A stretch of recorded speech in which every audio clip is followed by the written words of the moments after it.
Good morning and good evening for those who are on this side of the world. Welcome to the Wilson Center. We are a congressionally chartered think tank, scholarship-driven and fiercely non-partisan. So feel at home and the event is hosted by the Refugee and Forced Displacement Initiative, which provides evidence-based analysis that translate research into policy, impact, and practice. Right now, at this moment, the state of the world is just, I don't know how to describe it, but you know what is going on. The world is bleeding everywhere. Instability and disaster-related factors continue to displace millions of people in every region, from the Middle East, Africa, Asia, and Europe to the Americas and in between. These factors contribute to the disruption of food systems, leading to food insecurity, which produces hunger, and the cycle continues.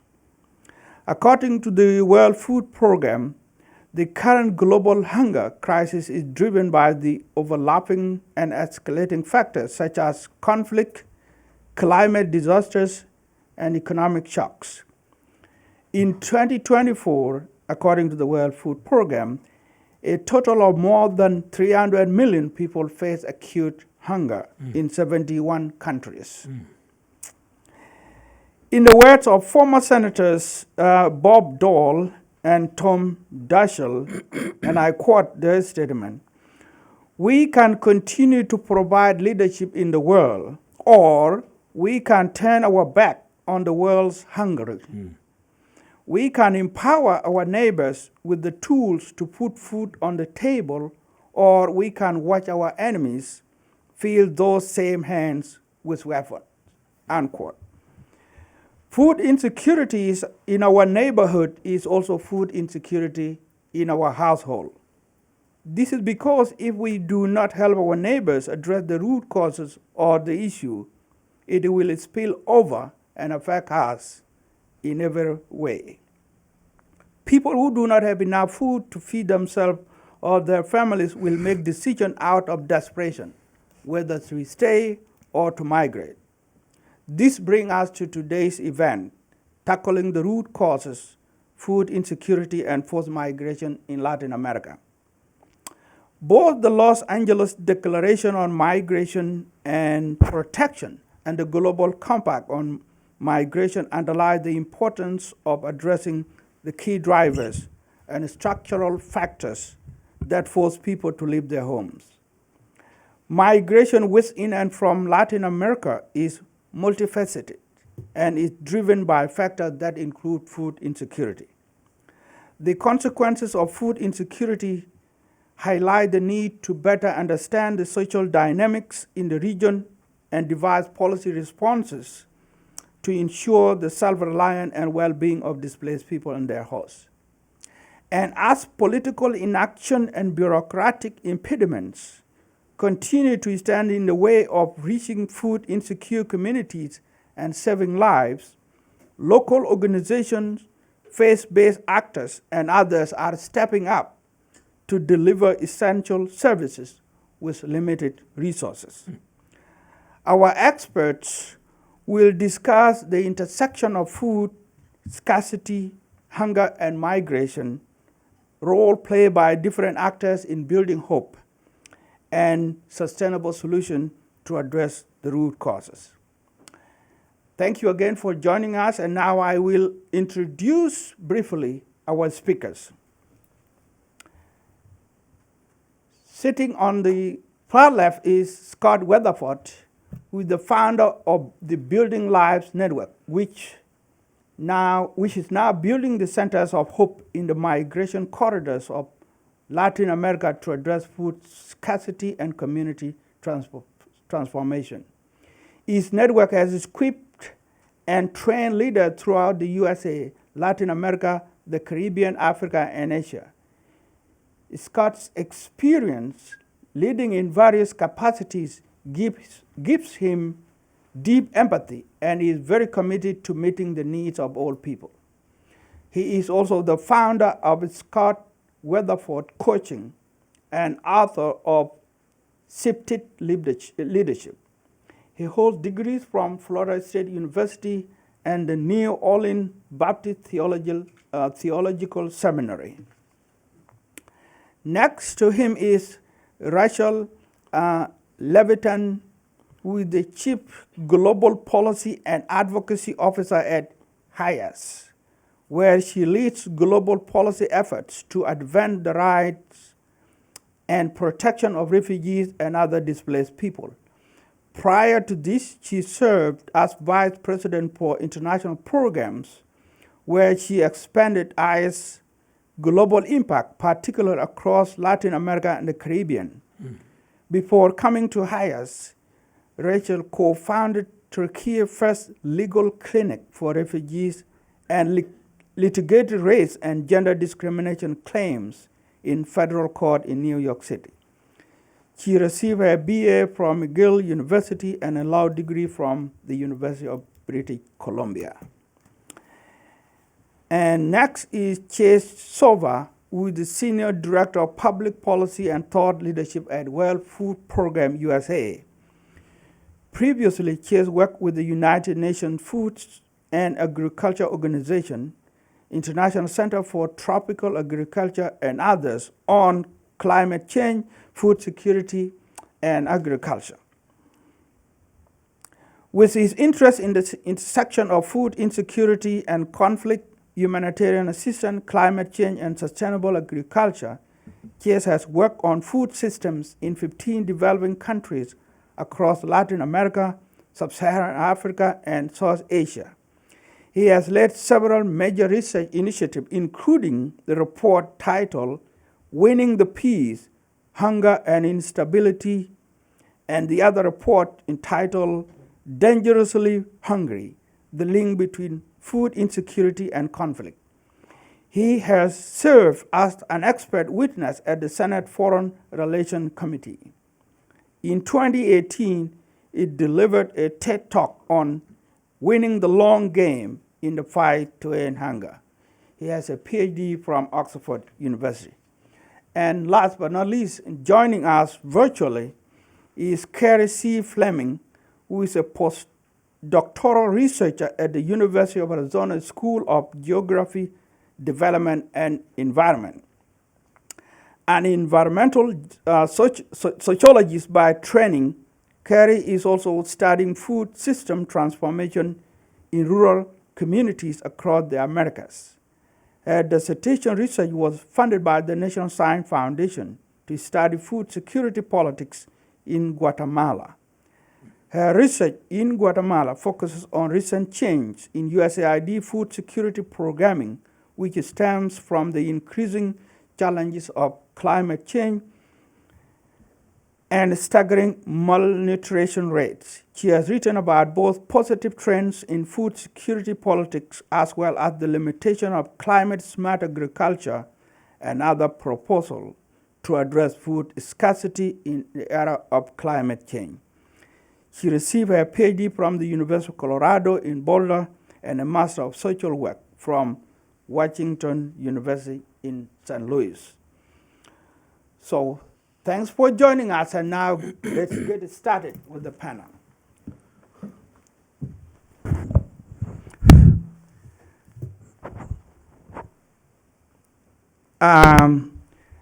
As I discussed in prior communication with all the panelists, what I will do is ask each one of them a question and respond within a limited time, and it will be a conversation. So let me start with the opening question, which you can just respond in 1 or 2 minutes, each of you. But let me start with you, Rachel.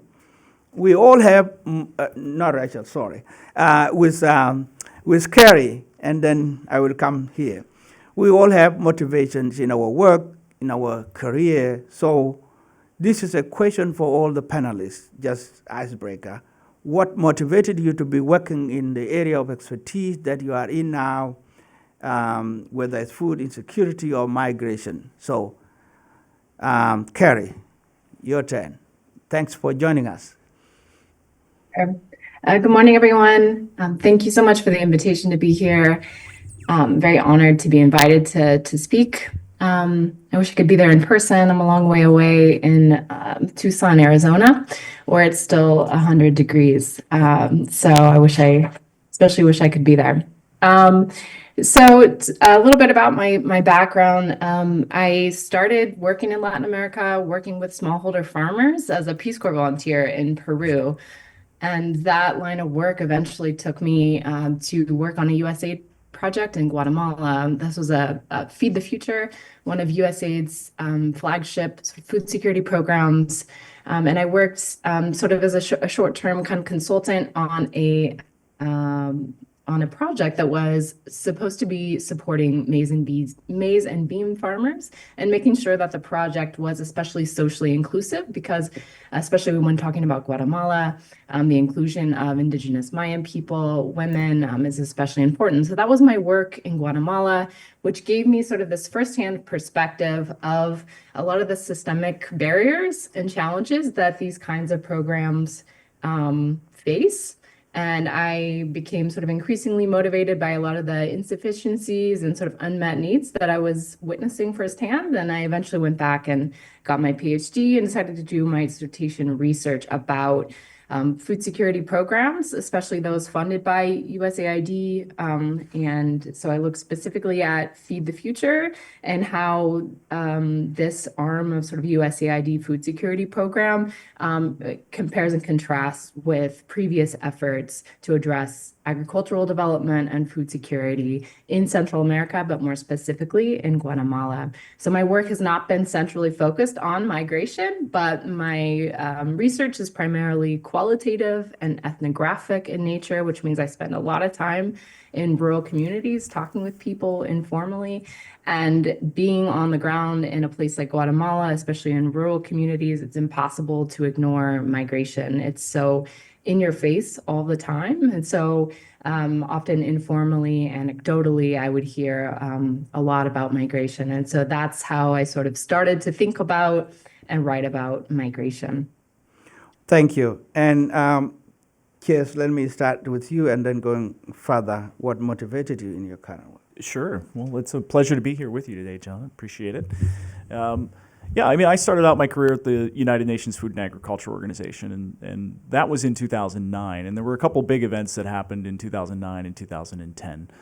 2009 in particular was the climate change negotiations in Copenhagen. And I think, for those who were following that at the time, climate change negotiations in Copenhagen failed pretty miserably, right? We had these sort of scary warnings coming out about a death sentence for humanity based on the loss of our ability to come together and come up with a solution to the long-term challenge of climate change. But out of the back end of Copenhagen came a lot of optimism, in fact. And there was a kind of redoubling of belief in the value of the multilateral negotiation process. And simultaneously, agriculture found a seat at the table at the climate change negotiations in 2009 and 2010. This is sort of the birth of the climate-smart agriculture movement. And so most of my career has been riding the wave of that climate-smart agriculture revolution that has happened coming after that 2009 crisis of multilateralism. But the other thing that happened in 2010 when I was at the Food and Agriculture Organization was the earthquake in Haiti. Mm-hmm. And I think a lot of us remember that. I mean, 200,000 folks lost their lives. It was a level of human devastation that I don't think I'd ever been exposed to professionally before. And I remember sitting in the halls of the Food and Agriculture Organization in Rome and sort of looking over my shoulder in both directions and, wondering, who the heck is going to do something about this? And then you sort of catch your own badge in the reflection on the mirror and you go, well, I probably have a small role to play. And so I built a career on the back of that. Got very excited about humanitarian assistance in particular. Found my way to Washington, D.C. as a way to marry my interest in domestic politics and international development. So that's why I'm here today. Thank you. Rachel, what motivated you in your current work? It's on. It's on. Okay. First of all, thank you so much. It's wonderful to be here with all of you and with the audience. Mine was a very personal journey, I guess. I'm involved in refugee and displacement issues and have been for a number of decades. And it really started because when I look back at my family, and this may be true for folks in the audience as well, going back at least 4 generations, none of our members of each generation was born in the same place that their parents were. And so that was something that really captured my attention, my focus. Migration, displacement was always something that was kind of in the back of my mind as I was going through my undergraduate degree and law school. And, I think really what has driven my work in this refugee and displacement space has been looking at that, my own family history, but also thinking through some of the drivers of displacement globally, and you made reference to that in your opening, war, persecution, endemic inequality, poverty, hunger, climate. These are these huge external factors that are sort of driving what's happening in the world, together with, for me, what's very interesting is that intersection with sort of vulnerability in one's own life, marginalization in one's own life. We're talking about indigenous population. So what is that intersection with one's own identity and these major drivers? So all of those pieces have come together to have me involved both on the legal side, sort of doing representation, and then starting up programs to provide assistance to asylum seekers and refugees globally. Thank you. Scott, what motivated you to be doing what we are doing? Well, Jonathan, thank you so much for allowing me to be a part of this discussion, and thank you, other panel members. I feel almost like the fish out of water here, but many things drive us. Many things catch our eye, few things catch our heart. And because I've had the privilege of going to several places in the world, developing and teaching and equipping leaders, I kept noticing this. People really don't care what you say when their stomachs are growling. That meeting people's needs are the first things. I said to Chase earlier, we don't feed people. We feed animals. We serve people. That's what we do. And meeting their basic needs of hunger really is a great motivation. I got involved, a very small organization, Building Lives Network, through our work in Latin America, training and equipping leaders there, hoping to give them the tools they need to transform their communities. Hopefully, in transforming their communities, there would be places of hope and peace where people didn't feel forced to migrate to other places. We do understand that war, climate change, food scarcity, those things propel people forward. But one of the things we said, we need to help communities and people help be healthy and thrive. So we got involved. Kind of like you, Chase, I looked around the room and saw my reflection and went, if not you, then who? And so that motivating factor. I've been doing this, obviously I'm old, been doing this a long time. I should be enjoying my retirement on the beach in Florida. Of course, Florida, the beaches right now are not so great. But no, there's still things to do, people's needs to meet, leaders who need to be motivated, educated, communities that need to be transformed, and great organizations like I'm discovering with you that are doing this in a great way. Often, small people feel isolated and alone. But to hear there are others in the fray gives us courage and confidence to keep doing what we're called to do. Again, thank you for allowing me to be here. I look forward to a discussion, look forward to learning from you very enlightened, brightened young people. Thank you, Scott. And now that every issue as human being is connected to our personal lives in so many ways, and that's what the icebreaker was about. Now let's get into the discussion a little bit. And I will start with Carrie because I know you are not in here with us.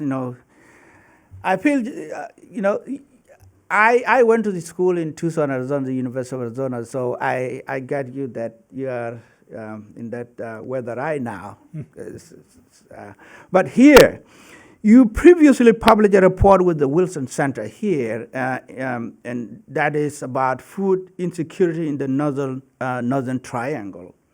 In that report, you find that, quote, poverty, food insecurity, and out-migration occur despite strong economic growth. Just from your research, the first question I would like to ask is, could you set the context for us? You work in rural communities with farmers, explaining the link between food insecurity and forced migration or displacement in a region. So you could just set the context in about 2 to 3 minutes. Thank you. Sure. Yeah, tall order. But I'll try to summarize some of the points that I make in that report that you mentioned. The first point I think that's important to understand is national and regional variability. I think we're referring to this region as the Northern Triangle, and there's a lot of reasons to push back against sort of lumping these three countries together and not thinking sort of a finer grain about the region. So I think it's important to emphasize that there's important national and regional variability, especially when we're talking about food insecurity and the causes of food insecurity, as well as the causes about migration. And I think also by elevating the conversation around food insecurity as a driver of migration, we don't have to diminish or make light of the role of other factors, including violence. But I do think it's important to tease out as best we can. Speaking specifically about Guatemala, we know that a lot of migrants are fleeing rural areas that are not known to be especially violent. There's obviously some caveats and some important sort of, conditions that need to be understood there. But all that to say that none of these are drivers work in isolation, and they're very difficult to untangle. So that's the first kind of point that I make in that report. But what we do know, and specifically, I'm going to talk a lot about Guatemala because that's where I've spent the most time and what I know, the place I know the most about. But farming, a lot of migrants are leaving rural areas where farming is a way of life, where subsistence agriculture is a way of life. And we also know that there's a lot of pressures on traditional farming practices, including persistent and irregular drought. We know that the 2007-2008 food crisis was devastating, and that Guatemala specifically has not bounced back to the extent that other places in the global south have. And so poverty and malnutrition continue to deepen, especially in places like in rural Guatemala. So there's not a lot of great evidence. I wish there was sort of more empirical evidence to cite here about food security driving migration from particular places in Central America, but there's, to my knowledge, a lot of it is sort of, there's a lot of qualitative and sort of ethnographic research that are making this link, but I wish there was sort of broader evidence for that. But that's sort of what I think those are some of the things that we need to understand about sort of the context of food security and migration. And again, that's biased towards Guatemala. Thank you. Chase, you have spoken to Congress, international organization, academia about the history or current trends in tackling global food insecurity or hunger. You previously identified the politics of hunger as a major remaining challenge to eradicating world hunger. That's just a blurb, but in your assessment, building on what Kerry just said, what more can be done to raise awareness about the link that you can see between migration and hunger or food insecurity among decision makers? Right. Well, I mean, I think core to the problem right now is that there's just not a lot of oxygen left in the room when it comes to conversations about forced migration in Latin America, right? You look across a landscape of emergencies that the World Food Program is responding to. There are other things that are grabbing news cycles right now, as all of us are fundamentally aware of, right? You've got an entire population in Gaza who is in need of humanitarian assistance. One of the largest humanitarian emergencies around the world right now that you may not have heard of is Sudan, right? We've got 26.5 million people in that country who are facing crisis levels of hunger. Not to mention northeastern Ethiopia, not to mention ongoing crises in Syria and Yemen. And so when I say there's not a lot of oxygen left in the room to have this conversation, I really mean that. It's very difficult. We all have a limited pool of attention. Congress has a limited pool of attention, right? We have to make strategic decisions about the issues that we bring up before those audiences for them to take action on. And so we're in this world now where, frankly, we're not combating the problem of global hunger with nearly enough resources.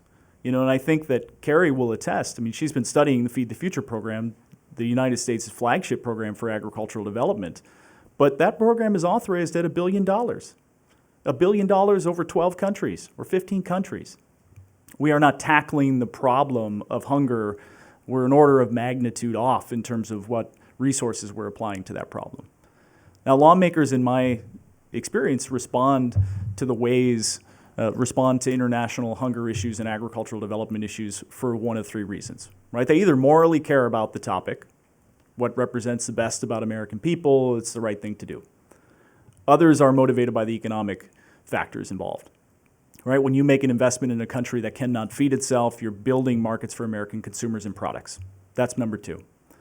But increasingly, lawmakers are concerned about the national security implications of failing to feed someone who cannot feed their family, right? And we have traditionally done a very good job in evidencing those first two, let's call them legs of a stool, the moral and economic implications of acting or not acting are pretty profound and well-trodden territory. What we haven't done a good enough job with is building out this evidence base on how food-related instability can lead to conflict, can lead to migration, right? And I think we're only starting to have that conversation. You look at the most recent national security or defense strategy put out for the Biden administration, and food security is listed on 30 occasions throughout that document. That's an unprecedented number of references to food security. So there are lawmakers who I think understand this. There are folks in the administration that I think understand this. And we're having dialogue and conversation about the national security implications of food insecurity in a way that we haven't before. So I think we're making ground on this front, John. And thank you. And that the national security factor that feed into the quote that I just cited from the two former senators. But if we leave that vacuum of not helping our neighbors, who can feel it? You know, that is something, and this is why it's in the national security interest. Rachel previously led research and advocacy at HIAS on refugee legal rights, including issues related to gender-based violence, protection. How does gender impact people's experience of food insecurity and their decision to stay or migrate? Because that's an angle that you can bring into this discussion, the gender angle. Yeah, thank you for that question. And it's often a very overlooked question.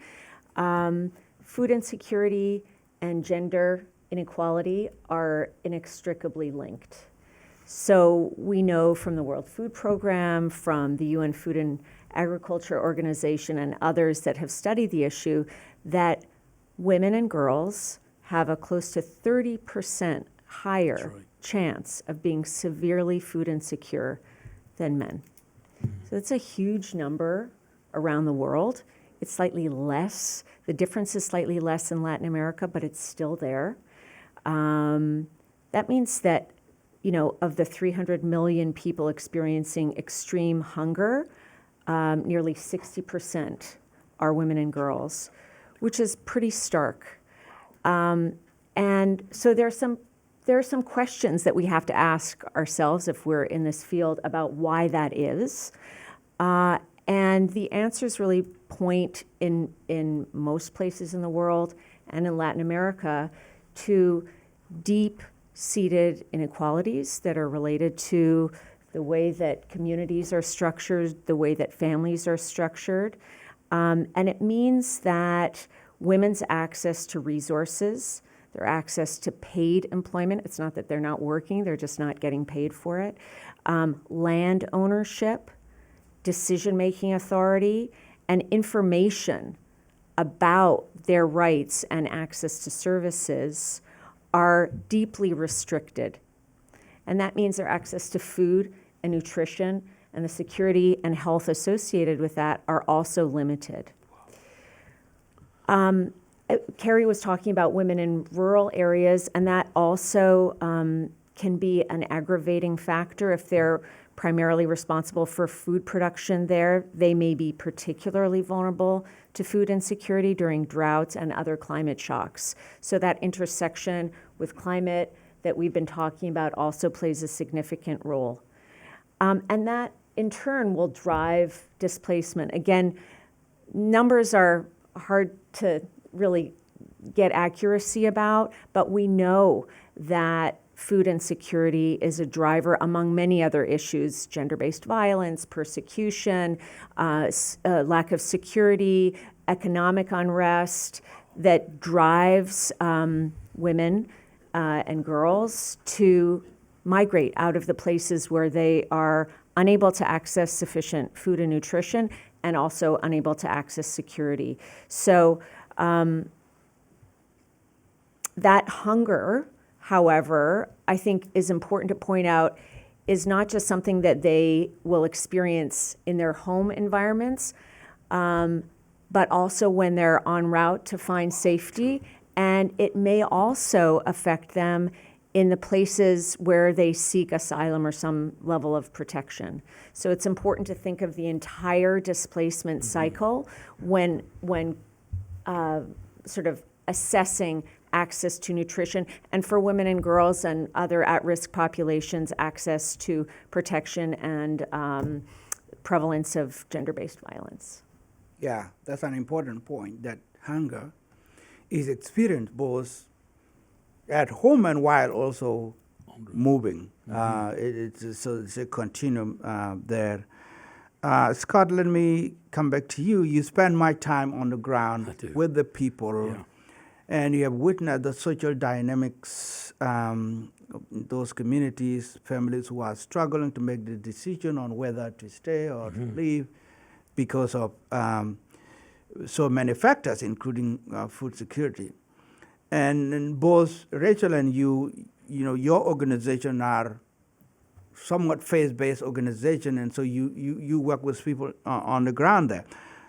What do policymakers miss about the people on the ground when they are trying to address the root causes of all this issue? We're talking about food scarcity.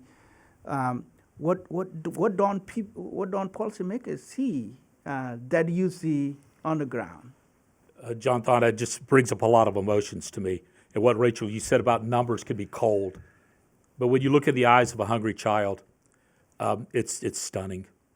We helped feed 180,000 hot meals on the border in 2021. We're small. We're not a big organization. In fact, it's just two of us. And we fund most of what we do out of our own pockets. It's through generosity of some other folks. But when you see a child that's unaccompanied, it moves you. And we know that dealing with faith-based things, you could throw theology in that, you could throw faith-based in it, but let's throw humanity in it. We're supposed to care for one another. That is our mandate. Whether or not you're a person of faith or not of faith, you're a person, and you have great value. Whether you're a small Guatemalan child or whether you're the president of some country, you matter. And so working with people in that experience is staggering. I was in Rwanda several years ago, and I watched a country that was devastated by genocide. Jonathan, you're very familiar with that. You're from that area of the world. And I watched how 3 organizations came together and transformed the whole nation. Going to Rwanda now is almost like going to Europe. It's different. There's a middle class. There's guttered streets, which you don't experience. There's so much. And the 3 organizations were businesses, the government, and the faith communities came together to bring about true transformation. And it was in Rwanda that I started thinking we have to do more than just equip leaders. To go in and teach leadership principles are great and they're helpful, but we have to meet those needs and partnering with people on the ground. And one thing I think, John, maybe departing from the question just a bit, is that this has to be led by indigenous leaders.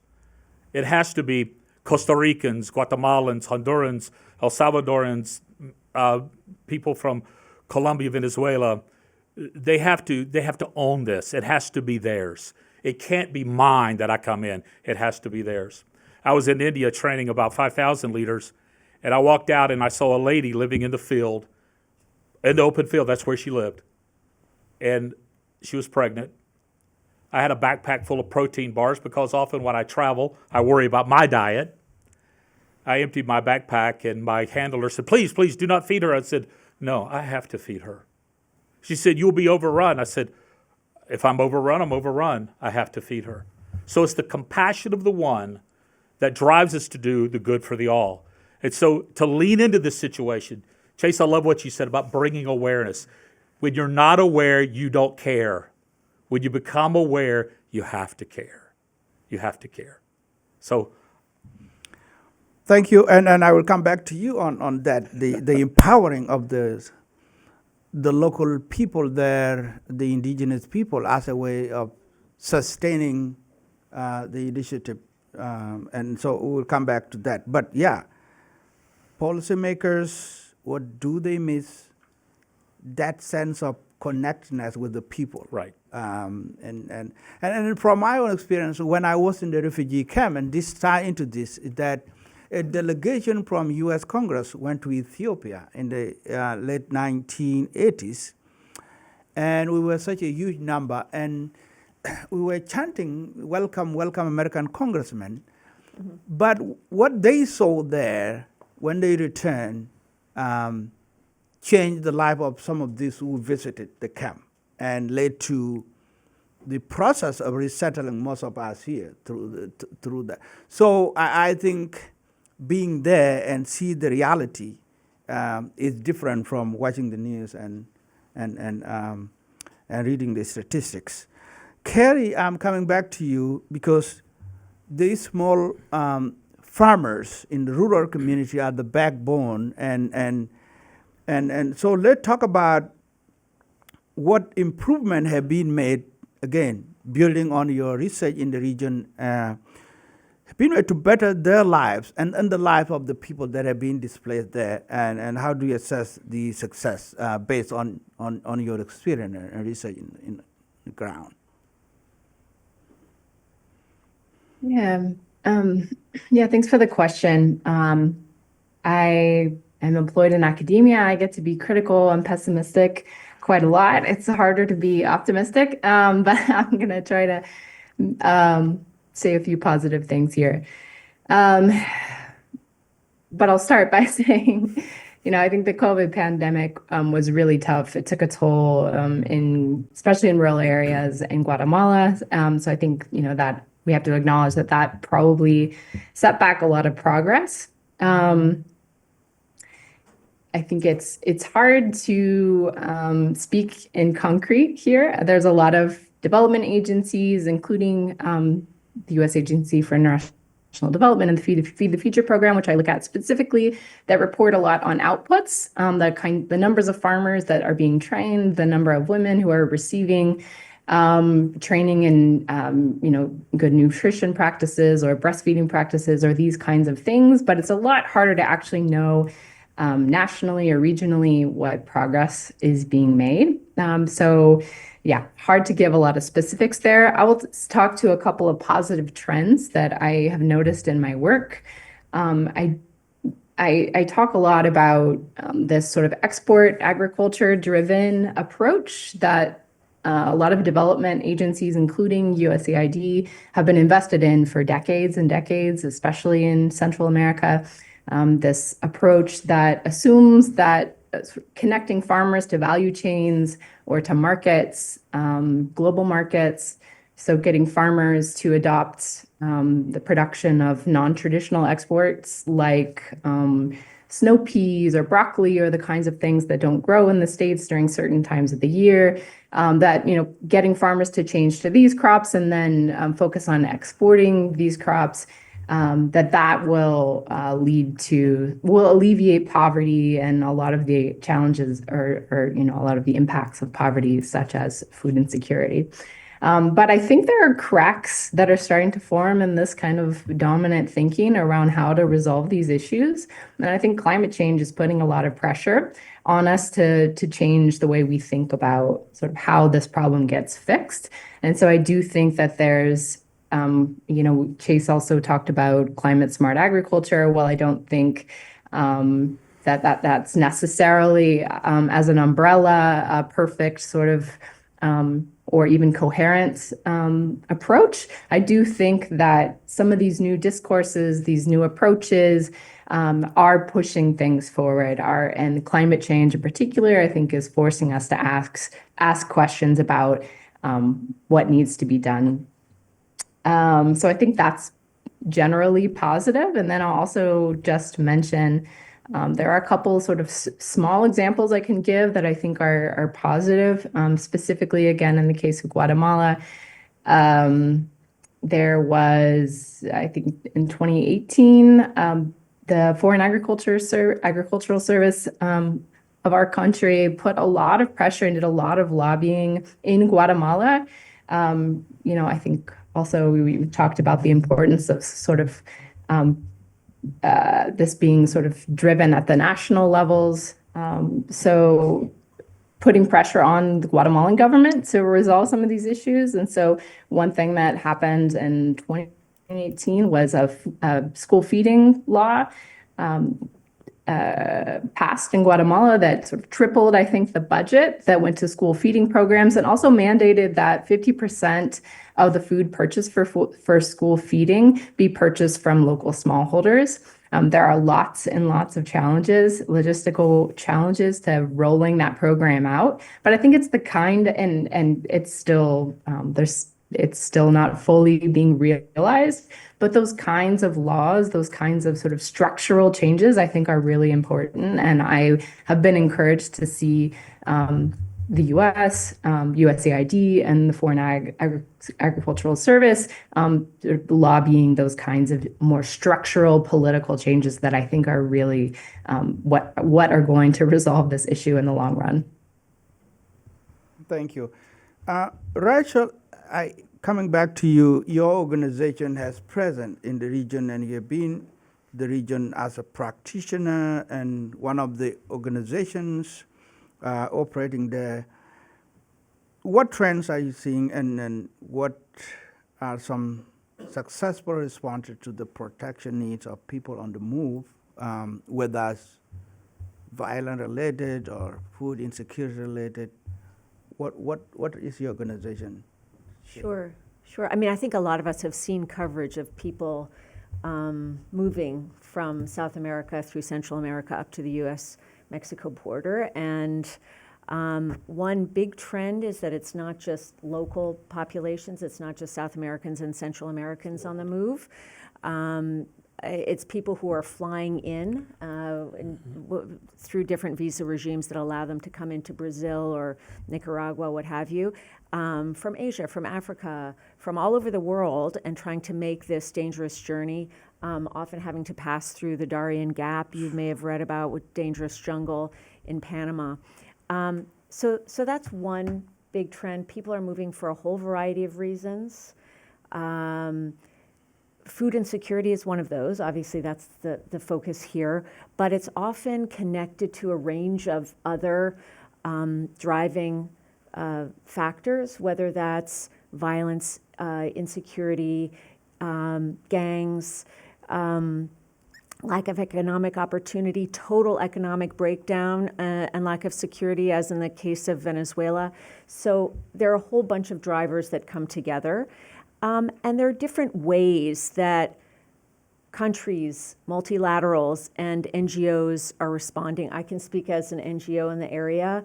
HIAS, some of you may know, has been around since the 1880s. We're the oldest refugee resettlement organization in the U.S. and started to do work with displaced populations globally around 25 years ago. And our first stop actually was in Ecuador, responding to displacement inside of Colombia, then expanded to Venezuela, and we've been there since, and now in 11 countries from Guyana up to the U.S.-Mexico border. And we do a number of interventions. Some of them are related to legal assistance and documentation, others related to access to gender-based violence prevention and response. We do mental health support, which is often estimated as a need for people that are on the move. And then we do work related to food security. And I'll explain what that is very briefly. In Ecuador, we work with World Food Program. We provide 5,000 people a month with cash and voucher assistance, which allows them to feed themselves. It's also supplemented by nutritional education In Peru and other parts of Latin America, we implement something called the graduation model, which is a sort of comprehensive approach that allows people to achieve food security through skills training, resources, connection with local communities, and really focusing on the specific needs of high-risk communities. We do that work in Colombia and Costa Rica. We do work specifically to help women in their communities access greater protection and security. And in places like Venezuela, where access to food is so limited, and security, we equip refugees and host community members with skills to generate income and secure some stable access to nutritious food. So what we find is that doing the work around food security also needs to be done not only with populations on the move, but with local communities. And to this point about engaging indigenous populations, I mean, a lot of the work that we do is in partnership with local organizations and local communities. And another key factor is looking at sort of intersectional identities and recognizing that women and girls, indigenous populations, Afro-Caribbean populations are going to face additional challenges to accessing resources. And so programmatic responses really do need to take that factor into account as well. And building that, Scott, so your organization is to empower the local leaders, the people, but also the host communities. Yes. Just what Rachel said. And so talk about your plan, what you are currently doing in the migration corridors where you have established some centers. Yes, so in fact, we're in process of building what we call, I probably will mess it up in Spanish, Centro de Esperanza or Esperanza de Centro. I don't speak Spanish, but I speak redneck fluently. But we want to build centers of hope, places that our people who are there or en route can find places of hope. So our strategy is pretty easy, pretty simple. We want to partner. We want to partner with indigenous leaders. And fortunately, we have a great relationship with the Methodist Church in Costa Rica. My counterpart, Oswaldo Palomo, who's Costa Rican, his uncle happens to be the bishop of the Methodist Church. That's an open door. You know, it's funny how relationships not only make our life rich, but also fuels our movements. And so we partner with local churches, and we're building kitchens of hope. Cost is about $15,000 to put in a high-functioning, full-service kitchen in a local church that then is responsible for creating these things, partnering with indigenous leaders, equipping servant-hearted leaders as opposed to egocentric leaders, teaching them time-honored leadership principles, assisting the poor, not giving them a handout, but giving them a hand up, which would include microfinancing, which would include agricultural initiatives, which is all tied into what you guys do so amazingly well. And then we want to care for the sick. During the AIDS epidemic, it was just devastating that the sick were ignored. And I'm going to say this, and hopefully it's not offensive, it's not a sin to be sick, but it's a sin not to take care of the sick. And we have to take care of the sick. What we discovered in Costa Rica is there's a high level of addiction. So recovery opportunities, helping people to break the grip of addiction and to move away from sickness, and also waterborne illnesses and other things that you guys so well about. But we want to do this last thing, and that's to educate children, to educate women, to give them what it means to have a healthy life, to bring community transformation. Now that spells peace. P-E-A-C-E, partnering, equipping, caring, assisting, caring, and then education. And so we want to bring peace to bring community transformation. I wish I was smart enough to think that up.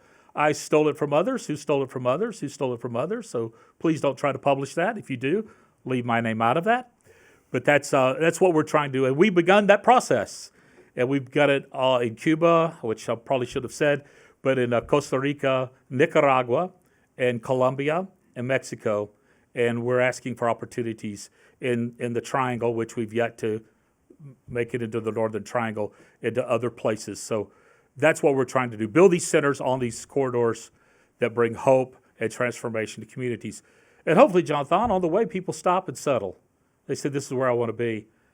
I think this, I may be wrong. You could help me. Most people don't want to leave where they're from. They like where they're from. But they can't stay where they're from if they're not secure. They're not secure socially or physically or mentally. If they can't feed their children, if there's no hope for their future, they have to move. So the root causes, and this is one thing I should have said about the policymakers, if we'll spend more energy and effort on the root, maybe the other problems would be diminished. And that's a very good transition to where I want to ask Chase. Your peace plan, working with the local people, partnership to address the issue. And Chase, you wear so many hats. So the policy side of things, World Food Program are some of the largest dealing with this issue. But as you mentioned, there's not enough oxygen in the room. What is the World Food Program USA is doing? But especially in the region now, as we speak, and the shifting political gear or lack of political will to address this. Well, I guess to start out, I would reinforce something you said earlier, John, which is seeing refugee camps firsthand, seeing feeding operations, emergency feeding operations, school feeding operations, et cetera, that can be transformative for lawmakers and staff, right? And so a big part of what we do at the World Food Program USA with partner organizations is to take lawmakers out, get them in front of these programs, and come back. And typically in those situations, they feel pretty compelled to act. And so that's a really powerful tool for someone to be able to see that firsthand. So I just wanted to reinforce that in terms of things that we need to be doing next and things that we need to be doing a little more often. There's 535 members of Congress, so you've got a lot of trips to take, really. But let me say something optimistic, right? I've been working with folks up on Capitol Hill now for almost a decade. And, I came into Washington, D.C. quite pessimistic. I mean, I think it's easy to be pessimistic about our politics today. It's quite easy to be frustrated with Congress. But there are people who genuinely care. In particular, there's people who genuinely care about this problem of global hunger and forced migration. And it comes from very unsuspecting places at times. There are folks who sit on the State Foreign Operations Appropriations Subcommittee. There's people who sit in the Agriculture Committee who you wouldn't consider an ally. But for one of those reasons, that moral, economic, or national security reason, they're willing to come to the table and fund international development programs and international food assistance programs because, they feel compelled to do so. So Capitol Hill and Congress can get things done, and we've seen that happen over the last couple of years. Back in response to the COVID-19 pandemic and Russia's invasion of Ukraine, lawmakers managed to pull together a $5 billion supplemental for international food assistance programs. That is unprecedented. It's huge. It's larger than the base funding for those accounts.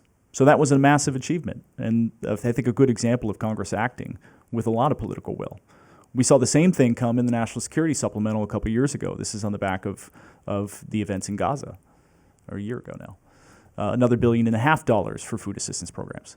Now, of course, we'd like to see most of this funding come more permanently in base accounts. We don't want Congress to come with a fire hose every time there's a fire. We want to make sure that they're thinking proactively and providing robust resources for not just these international food assistance programs, but programs like Feed the Future. So, I think that there are reasons to be optimistic.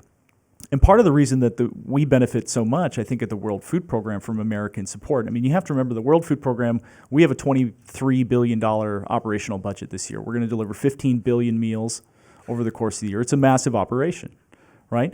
But we never meet those obligations. We never meet that level of assistance from donor governments, right? This year we're looking at about 11. So the gap right now is about $12 billion in support coming from donor governments all around the world. But the United States cares about this program in particular because the World Food Program at the end of the day is it's an inherently an American idea, right? It was an idea that was born in the aftermath of the Second World War, was stood up during the Eisenhower administration, or at least proposed. Kennedy, and during the starting of USAID and during that period, was critical in getting this program started. George McGovern, who worked alongside Bob Dole and Senator Daschle, who sits on the board of WFP USA, all of these folks have been critical in moving the needle forward on funding for international food assistance programs and simultaneously developing safety net programs here in the United States from school feeding and WIC and SNAP programs. So there is this shared history. There is an understanding of one of the one of the best American ideas that no one ever heard of is the World Food Program. And so I think it's critically important to remember that going forward. We're run now by Ambassador Cindy McCain. We've been led by an American since the 1990s with Catherine Bertini. So there is an investment here in the American people. The World Food Program is something that we can be very, very proud of as a country. Thank you. Now this is the second round with the panel, and start preparing your questions to submit to the panelists with the online. Submit them to Joshua and here in the room.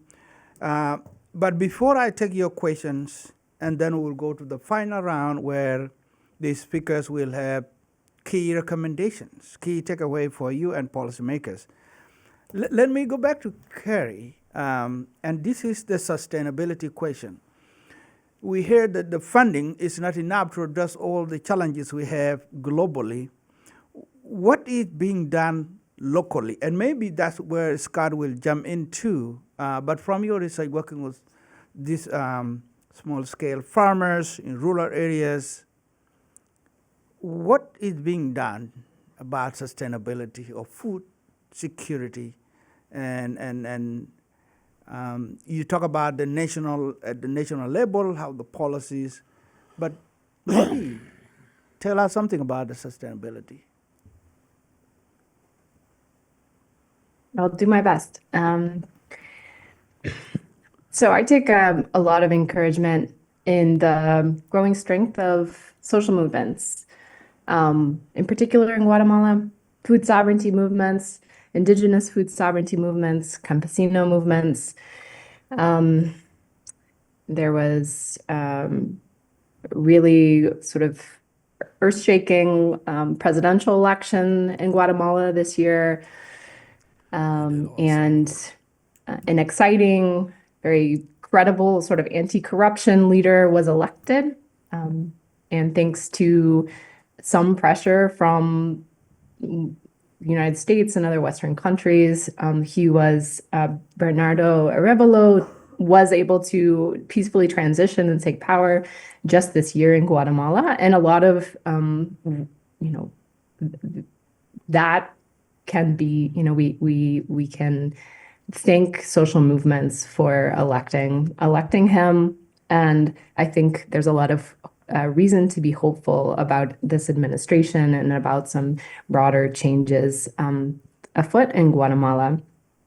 So I think that's one thing that we should look to regularly is what's happening, who's organizing, and what things are they organizing around. To give a more specific example, this has also been something that USAID and Feed the Future has invested in that I think and that I've been really happy about, our food sovereignty at the local level, sort of initiatives like seed banking, more interest and effort and investment in subsistence practices, traditional maize and beans, and milpa production.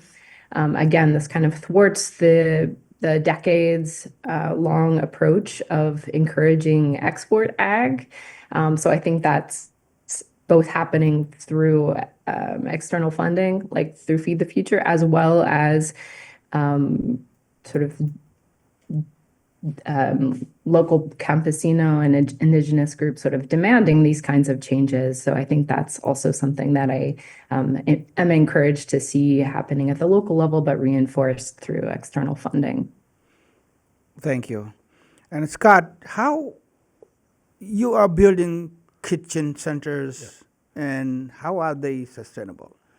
Well, that's the big question. Hopefully, we can have an indigenous movement of local farmers and produce to bring that, and maybe some corporations in the nations themselves that would feel benevolent enough to lean in with us. Through one of the local churches, they're developing a farm, and there they want to produce produce, protein, and product, and the product will help with poverty, and of course the protein and the chifrijo, the chicharrone, the gallo pinto, the wonderful things that they eat down in Costa Rica. That is part of that process, but the local people have to have the ownership of it. I've watched this as I gathered with a group of Costa Ricans this summer as they literally came together and they fed thousands of people in a gathering where the community brought their sustenance together. So when communities are brought together, whether it's through the force of faith, the force of care, then communities accomplish a lot. What I want to do is throw gas on that fire, is to encourage leaders to be bold. There's a proverb that says, don't despise the small beginnings, because small beginnings can become great things. And I love to hear Chasey talks about the annual budget of the billions, and I'm thinking about the $12 I need to pay for the lift to go to the airport. It's that whole kind of process. The resources are there on the ground and us together. Together we can do a great thing. Now, I know I'm sermonizing here, and I apologize for that. But what I'm seeing with local people, they see and feel and know the hurt and the needs in their community. They're best equipped to meet the needs and the hurts of their community, as opposed to us organizations who fly in, observe, and fly out. Empower the local leaders, and they will change the culture. I believe that's our mandate, and that's what we're trying to do through the Building Lives Network. All right, thank you. And before I ask the audience Sorry. from Florida, that's great. You want to, Rachel? There's something I want to ask you about the Darien Gap you mentioned. Yeah. Our president and CEO went to the Darien Gap recently, and you know, there's a lot going on. And we have a fellow here at the Wilson Center who is actually writing a book about the Darien Gap. And one part of the title of the book is that it is a $1 billion market Yes. by human traffickers. And you have litigated issues around human rights. So how do we, again, it might be out of topic here, but it's related to people are moving for various reasons, including food insecurity. But then you also have the human traffickers in that part of that add to the complexity of the movement itself, but also the root causes. So maybe Hayat has present here, and you are a lawyer. Maybe you can comment on that. Sure. Human traffickers. I mean, I think one thing to recognize in this ecosystem is that smugglers are going to be around. People are going to move. It's normal. Our families all moved. We got here. Displacement and migration is here to stay. And so we need to come up with ways to address the full ecosystem. Some of that is by focusing on the root causes, like we're talking about here today: food security, safety, economic opportunity, political stability. Mm-hmm. And so there's a lot of work that has to go in that direction to sort of break the smuggler model, if you will, if that's even a goal, which I don't think we can really, it's never going to be eliminated. So we do have to recognize that. I think another big piece of this is that the obsession with smuggling in certain corners of Congress has meant that organizations like HIAS and many other local groups that are on the front lines providing assistance, helping survivors of gender-based violence, providing emergency shelter or emergency cash, are being accused of, smuggling or facilitating caravans to the border. And we need to work to educate members of Congress and others who are basically vilifying the organizations that are trying to help people and people on the move themselves. So, I do think that there are models that can be looked at to address the amount of money that's going to smuggling, and there are plenty of agencies in the U.S. government and throughout the entire region that are focused on that. But that work has to be done within this broader ecosystem of addressing the drivers of displacement and helping to support folks that are on the move without turning them into villains or the organizations like yours and others that are trying to assist them. May I interject something on that? Sure. Rachel, you are so absolutely right. I had the privilege of interviewing a smuggler in July through an interpreter, of course. Actually, was my compadre, Ozzy. And he got out of smuggling because he had a spiritual transformation. He was exposed to something greater than the lure of money. He smuggled people from the Panamanian border to the Nicaraguan border, $18,000.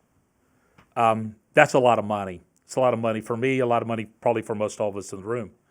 But what happened with him was his heart turned. And he said he could no longer do this. When he walked away, the next night, the leader of the group was killed by the police. He escaped his destiny by spiritual transformation. So what happens in the heart of someone changes the trajectory of their life and of their community. That's why we can't look at people as numbers or products or people on the move. They matter. Humanity matters. From the smallest child even to the coyotes, they matter. And we have to take care of people and meeting them where they are. I was nervous when I interviewed the coyote, but I soon found out that he was a guy who had a family, who had a need, who saw how to meet the needs of his family and chose a dangerous disaster of a path. But there was intervention. And I guess I'm Pollyannish, hopeful that that could happen to more and more coyotes, but one coyote at a time. I don't even like the word. One person, one man, one woman at a time. So sorry to interject, but I had to bring that up. That was transformative to me because I have a tendency to look at people globally instead of individually. I need to change my view. And that's the humanity aspect of it too. Thank you. So I'm going to turn to the audience, and I want to recognize and maybe give her Thank you, Rachel. the first whether comments or question. We have Cindy, who is a distinguished fellow here at the Wilson Center, but she's the former director of the Latin America program here. So she knows and understands the complexity of the things what we are talking about in the region. So Cindy. Okay. About the lack of evidence, I guess I have a loud voice, the lack of evidence about hunger or food insecurity as a driver of migration.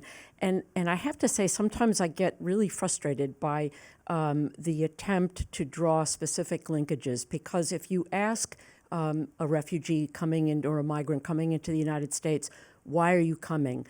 You know, and you give them a list of reasons, they may say, you know, because I can't make a living. So that person is classified as an economic migrant, therefore less worthy of protection or asylum than someone else fleeing persecution.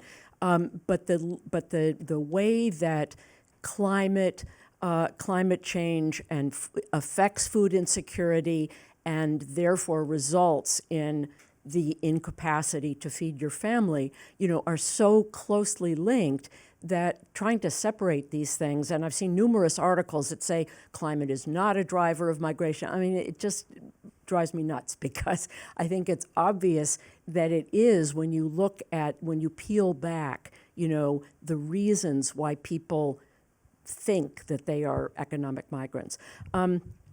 My question is really for all the panel, and Carrie may have the best sense of this on the ground, but all of you may have an idea, is whether the root causes strategy that started under the Obama administration and has continued through the Biden administration has focused on this specific aspect of food insecurity as a driver of migration, because my perception, actually, which may be inaccurate, is that a lot of the effort from the Office of the Vice President has been to get large corporations in the U.S. to make investments and thereby create employment and opportunity, but not necessarily addressing the rural sector, which, you know, in countries like Guatemala is, you know, easily 50% of the population. So I'd be interested in your take on that. And just finally, a quick plug, in March or April of this year, we put out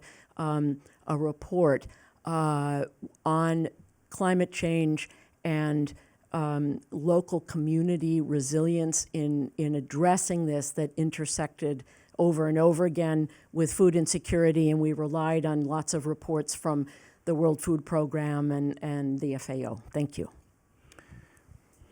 Let's tackle, because you had comment and question, let's tackle that first, and then others can come. But Kerry, why don't you take the question, the root cause strategy used by the administration and the strategy of investing in employment that fail to address the root cause itself? Yeah, thanks for the question. And I don't know that I have a great answer. And so I can punt to other panelists as well. Personally, I would say I haven't seen a lot of really groundbreaking changes since the root causes strategy or root causes language started being sort of employed. I do think there's been an increase in funding for food security and agricultural development. And I do think not only because of this root causes strategy, but also this just blatant fact that malnutrition is not going away in Guatemala. And even though there might be some improvements in the last couple of years, it really is just such a stark and inexplicable kind of phenomenon. And I think because of those facts, as well as sort of the reality of climate change and prolonged droughts and things like that, that there have been some shifts in programming that I think are important to acknowledge. I do think that unfortunately, most of the food security funding still goes to sort of training farmers, capacity building efforts that are still focused on export ag. One example would be sort of training farmers in phytosanitary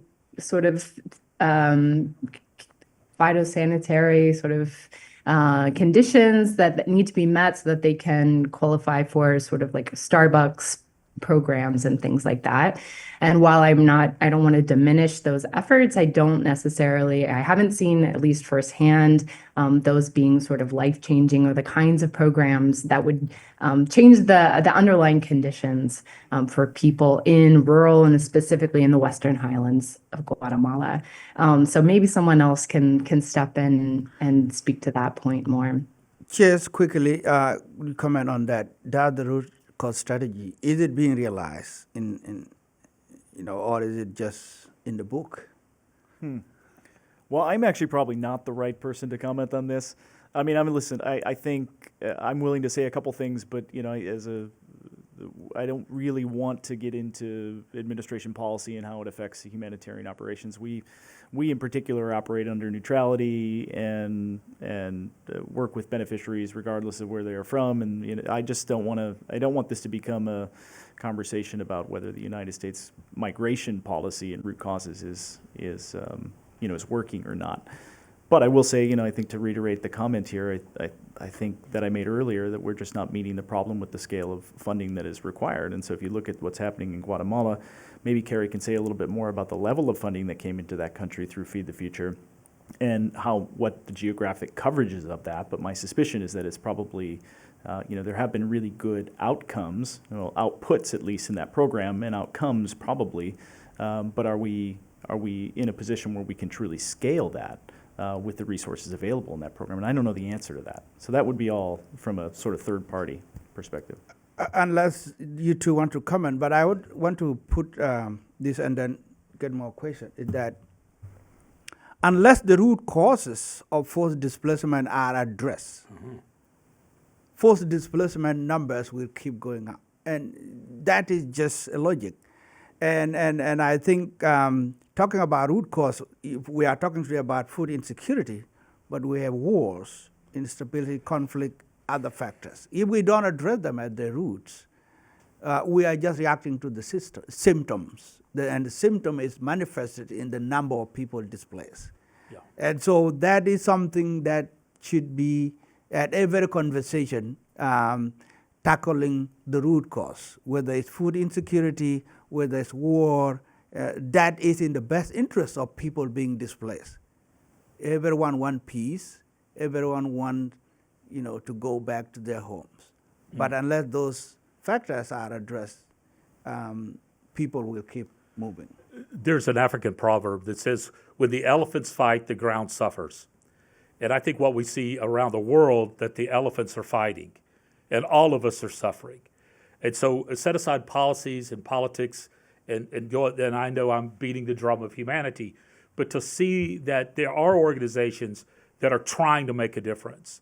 And we're hopefully making a difference one person at a time. And that's what drives us to see that the bellies are full and hearts are healed. And maybe that's a slogan, but it becomes more of a slogan when there's the reality, the change. And I think that's why we do what we do. I think that's why it motivates these distinguished people on this panel who are far more gifted and educated than I am, but we do this together. And I think about you people in the audience and perhaps online. I'd love to take you. I'd love for you to see. I'd love you to see the former refugee camp that was on the border of Panama and Costa Rica. Over 2,000 people crowded into a half-acre spot with no food, no water, no sanitation. And we went in and we fed over 400 people, starting with women and children. We didn't let the men eat. We fed the women and children, especially if you're a pregnant woman. We took care of her. Because it matters and your hearts change with that. So I know I'm being a little preachy, sorry. But that's really the humanity of it. If we as government organizations, food organizations, war organizations, partner with local congregations, local people, I think we could see a difference. John Thon, we've got a group of guys that are going to pay out of their own pocket to go build a kitchen. We're not looking for a government subsidy. That'd be nice. Good gracious. But we're going down to do good. And I think that's what America's been about. We go about doing good. Yeah, that's why we have this public conversation so that the real citizen can get involved in all of this and help wherever they can. Okay, you want to have a question?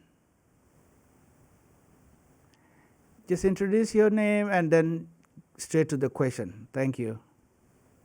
Hi, thank you. I'm Giuseppe Stefano. I'm from George Mason University. I guess I had a question just generally. His mic's not on. It is. Can you just call it closer to you? Oh, there you go.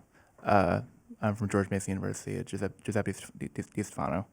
I just had a question for everybody, I guess. I am with an organization that helps refugee students get connected to resources and help them succeed on campus. I guess the question is, we talk about compassion and stuff like that, and I guess the question is, how do we get connected with people, especially in Congress? How do we get connected to people and actually show them what's going on? And, how do we effectively do that? Because I feel like I've heard from you guys, it's easy to get really hung up on what's, whether it be smugglers and stuff like that, or pinpointing, exact things going on, but not really looking at the broader picture. How do we actually connect with them and just, help them help us, I guess? Okay, thank you. We want to get one more or two. Here.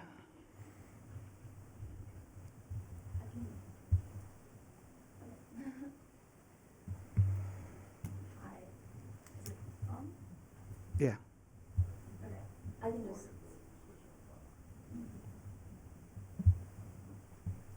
Is it on now? Yeah. Hi, my name is Marlene. I'm from Norway, and we've talked a lot about investment in root causes of food insecurity, sort of local projects. And Scott, you mentioned empowering indigenous leaders, and Carrie mentioned structural political changes. And my question is, how can foreign governments and organizations ensure aid and projects that are enduring and transformative long-term, especially when it comes to combating corruption and community inclusiveness? And I know we talked a lot about this, and it's a big question, but sort of the main takeaways of what organizations and governments can do better in that department. Thank you. Thank you. One more. Okay. No, I was going, but that's okay. Go ahead. Go ahead. You two of you will. Okay, sorry. Hi, I'm Kate.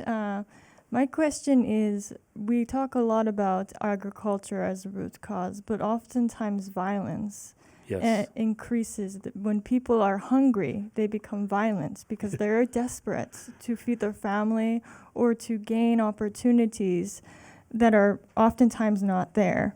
We've seen some improvements in the Northern Triangle related to national security. But I wanted to kind of get your thoughts on how hunger contributes to the violence levels we often see in this region of the world. Thank you. Wow, that's great. Do we have online? Yeah. Let me pick one out here. From Thomas Kim, humanitarian policy advocate with CARE. In tackling these root causes, how can current modalities of assistance be better integrated, or how can current modalities of assistance better integrate gender sensitivity into helping communities? Okay. Gender sensitive. Okay. Panelists, we have a lot to work on here. Okay, how do we effectively get connected to Congress? That's one question. How can foreign government invest in enduring solution addressing corruption, inclusiveness? What is the connection with hunger and violence? How can hunger contribute to violence? That's, and a hungry man is an angry man. That's saying, I think that's what that connection is. And then the current model of assistance incorporating gender sensitive. So why don't each of you take whatever you take? Let me start with Kerry because you are virtual. So among those questions, if you could quickly, because time is coming now and your key takeaway will come. So 1 minute each. Kerry. Okay, I'll respond to, I think it's Marlene's question about how can foreign governments sort of invest in more sustainable ways. I would just say that I think spending more money or making sure that more resources are actually distributed at the local level. I think the distribution of benefits are really important when we're thinking about foreign investment. So as much of the resources that can stay in communities, especially at the grassroots, at the local level, I think that's really important. So much of the funding gets spent just sort of managing and operating these programs. So I think, there are some positive examples of foreign governments investing in ways that stay more at the grassroots level. And then I would also say there's just an importance of listening and really matching investment efforts to the needs of rural communities and the intended beneficiaries. And I think that's often an overlooked sort of step in the process. Thank you. That's brief. Chase, you want to tackle current model of assistance or effectiveness of? Yeah, well, I mean, there's a couple in there I think that are sort of directly in my wheelhouse. I think the first question here, one of the later questions on food-related instability, is an important one. If you haven't checked out Dangerously Hungry, I would have a look at that document. It is a systematic review, a sort of report of reports or a study of studies, if you will, that look directly at the ways that food insecurity drives conflict around the planet, ranging from social unrest all the way up to interstate conflict. So I think that's probably a good resource. And I don't want to cheapen that relationship. It is complicated. It is messy. Hungry people are not necessarily violent people, and violent people are not necessarily hungry. There's a lot of things that we have to take into account when we sort of make that assertion that there is a strong link between those two things. On the Congress thing, it's an open door. I mean, you can walk up there right now, go to your representative's office, knock on the door, walk in, and tell them who you are and what your issue is. I mean, it is your house at the end of the day. So you do sometimes have to assert that. But your voice is more powerful in the collective. And so I think that there are ways for you to be joining broader movements, and the point that you can do that, to the extent that you can do that, the more pings an office is going to get, the better. One easy thing that you can do if you're interested in the problem of hunger specifically, sounds like maybe it's refugee resettlement or refugee issues, but if it's hunger specifically, you can go to wpusa.org and look at the ways you can sign up for advocacy actions that we take. And we have collectively 60 or 70,000 people who take advocacy actions when we put those and issue those, and that's messages directly to Capitol Hill offices. As a staffer, it's difficult to ignore a mountain of communications coming in from people, and it does move the needle. Thank you. And Rachel, the current model of assistance on gender sensitivity. Sure. And I'll just piggyback on that to say that there is an umbrella organization called the Refugee Council USA that has a number of member organizations, and you could check that out and see how maybe groups like yours on campuses across the country might want to come together to Chase's point, to meet with representatives about your issues. On Thomas's question about sort of mainstreaming gender protection into current modalities of assistance, there are a number of ways to do that. The first piece is to assess what women and girls need. So before you design a program, talk to the people who you're going to be accountable to in designing programs.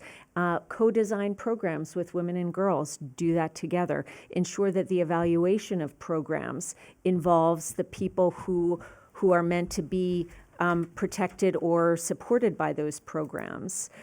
Those are some very key ways of doing it. I mean, essentially, the core of that is listening to the people that are affected and being accountable to the people who are impacted by the programs or the funding that is meant to support them. All right. Could I piggyback off that just 1 second? Yeah. Empower women to lead. Women get things done. We've noticed that in the way we work, and I'm not being biased here at all, but if you have a women addressing women issues, because they understand the issues like us men, we don't. So empower women to lead. I'm thankful for my wife, who has shaped my leadership over these years, and value a woman's voice. We're to be complementary to one another in our genders, and I think that is so important. So, Rachel, I'm very impressed with you. You're a great leader, so keep it up, whatever that means from an old man. So keep it up. Thank you. Now, time is up, so I'm not going to take more questions, but I want the panelists to have that forward-looking statement that you can take away from here today. So each of them will give a key takeaway for the audience. And let me start virtually with Carrie, and then we'll go to Rachel, and then we'll go to Scott, and then we'll end with Chase. So quickly, what is your key takeaway for the audience, and as a recommendation, whatever you want to say for 1 minute? Sure.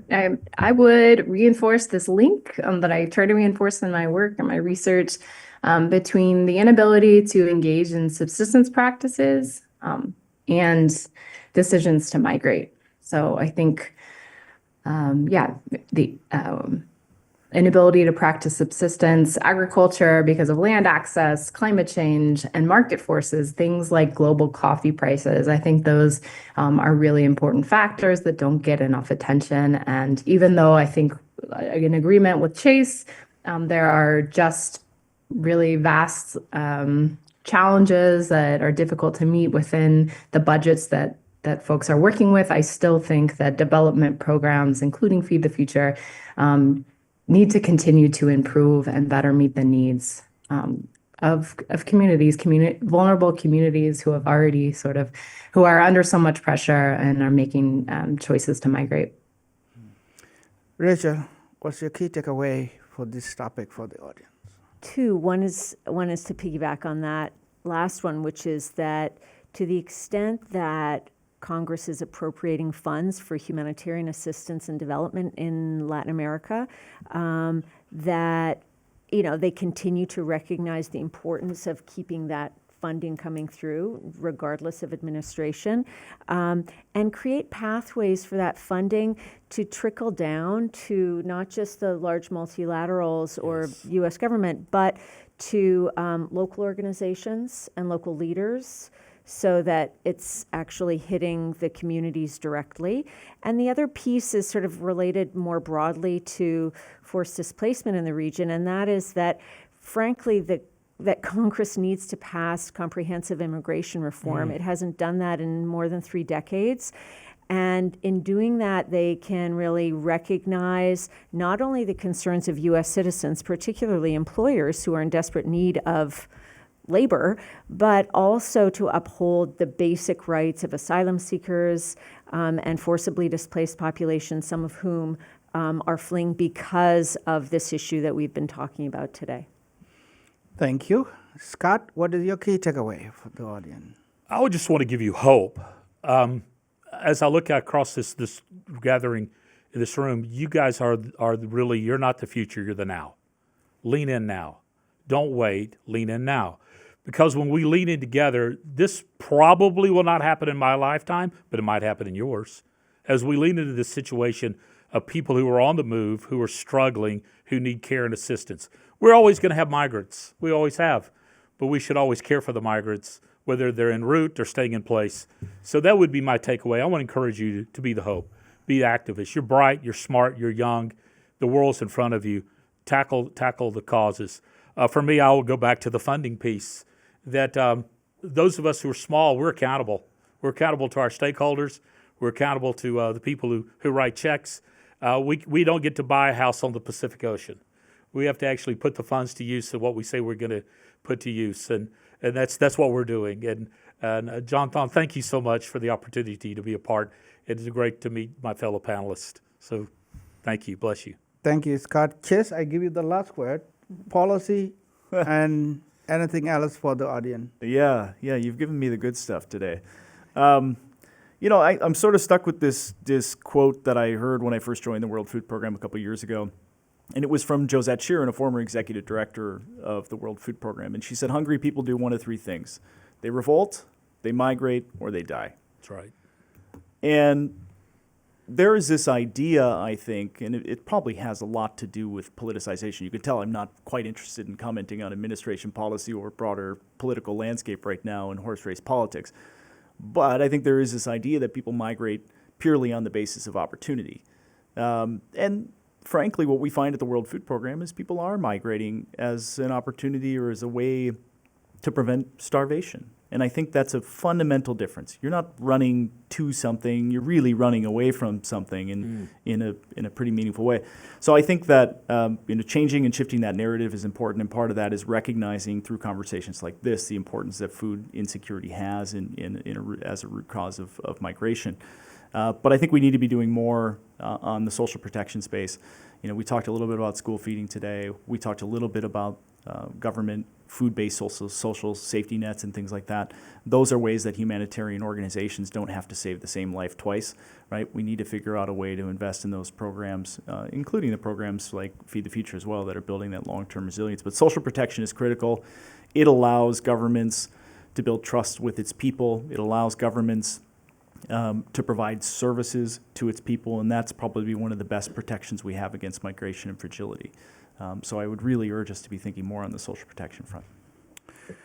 Please join me in thanking all our speakers for their time and their expertise. And I want to take this time to also thank you, the audience online and here in person, for tuning in. This is the kind of constructive conversation that we need around this topic. Mm-hmm. The world is bleeding, and we can help address what makes the world bleed. And this topic today about food insecurity, we are all interconnected, and food is part of our lives. But when it is disrupted by something else, then it affects us individually and collectively. So that's the importance of this, and let's continue the conversation. Thank you very much.